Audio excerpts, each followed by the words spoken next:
Hi, welcome back to CapexForexTrading.com. In this video, we're going to discuss the momentum indicator, which is used to measure strength and weakness of a trend.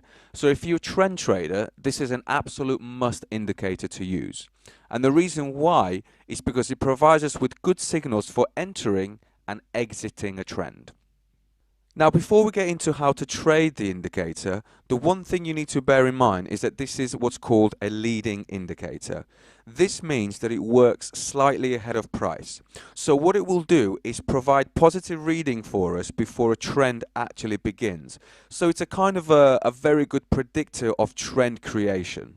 What you also must bear in mind is that the lower the time frame, the more choppier the indicator is. So I've got the indicator in this window here, and I'm currently in the daily time frame. But if I scroll or move time frames downwards, you can see H4, H1, M30, and the lower I go, the more choppier the indicator gets, and eventually until we get to the M1 time frame.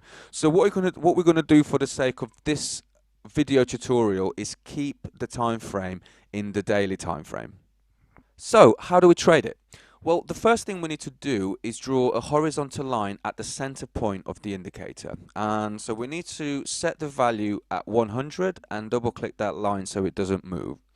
Now, other pieces of software use the value of 0 for the center point, but don't worry, the actual placement of the line is exactly the same as what I've done here. It's just that some brokers tend to use 0, some brokers tend to use 100. It does not matter. They're exactly the same point, so you don't need to worry about that. Now, there are three ways in which we can use this indicator, and the first one I'm going to go through now. The first way focuses on the center line that we've drawn on our charts just a second ago. And realistically, the only thing we need to do is identify on which side of the line the indicator is on. Is it above the center line or is it below the center line? So if I get my cursor here and we correlate this with the price chart itself here, you can see that as I move my cursor to the right where the momentum indicator is above the center line, you can see that we have an uptrend. When I place my cursor at the place where the momentum indicator is below the center line, you can see that we have a downtrend. Okay, and that is as complicated as this gets. The only thing you need to make sure you don't do is trade in the opposite direction. So i.e. don't place a buy when the indicator is below the center line, and don't place a sell when the indicator is above the center line. So you can see just from that simple example how powerful this indicator is because it's a leading indicator. So as I said, the only thing you need to do is make sure that you don't trade in the opposite direction of the indicator itself. The second way in which we can use this indicator is by looking for divergence between prices and the indicator itself. So what we've got here, for example, is prices making two lower lows. So we've got a lower low there and a lower low there. At exactly the same time, the indicator is showing us something completely opposite. So we've got a low here, but we have a higher low here. So you can see that prices and the indicator are going into opposite directions. So whilst we've got lower lows in the price chart, we've got higher lows in the indicator window.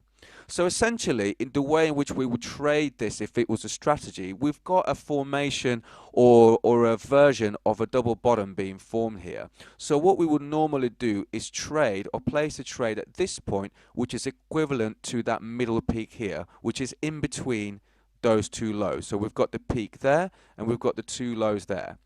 Once price gets to a price level that's at the same level as that middle peak, we would place a trade. So as you can see, this diversion trading with the momentum indicator would have worked here.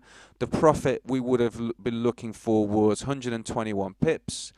That's about right. Yep. In fact, what we would do is trade the lower side. So we were looking for about 100 pips, and that'll be around here. So we would get out at this level here. So you can see that this way is just a very simple way to trade by using the momentum indicator and the divergence between prices and itself.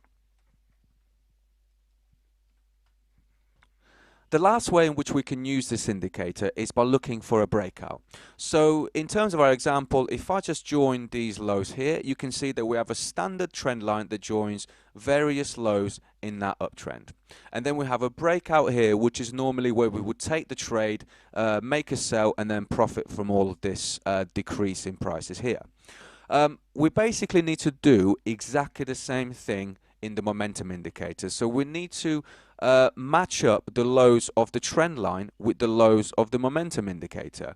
So we will just take a trend line and just draw that right across here. So we're joining these lows and these lows with these lows and these lows.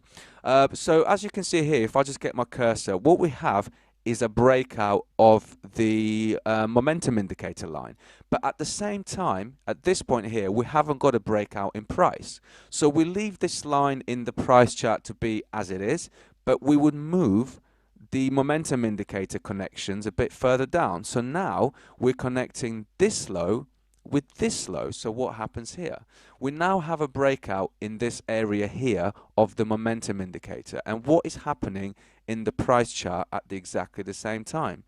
Look, we have a breakout just here. And this is where we would take the trade and normally place a profit target that's equidistant to the top of that uptrend there. So we're looking for 217 pips. Not quite. 217. Yeah, we would actually. We probably would have got, yeah, no, we would have got them at this point here. So we would have had to wait a little bit till we have a couple of retests, which is here and here. But essentially, soon as the momentum indicator breaks, as long as we have a price break at exactly the same time, that's a good confirmation for us that we're able to take that trade. Okay, guys, that concludes this lesson. So as always, please subscribe to our channel or follow us on Facebook, Twitter, LinkedIn or Google+, and we shall see you for the next lesson.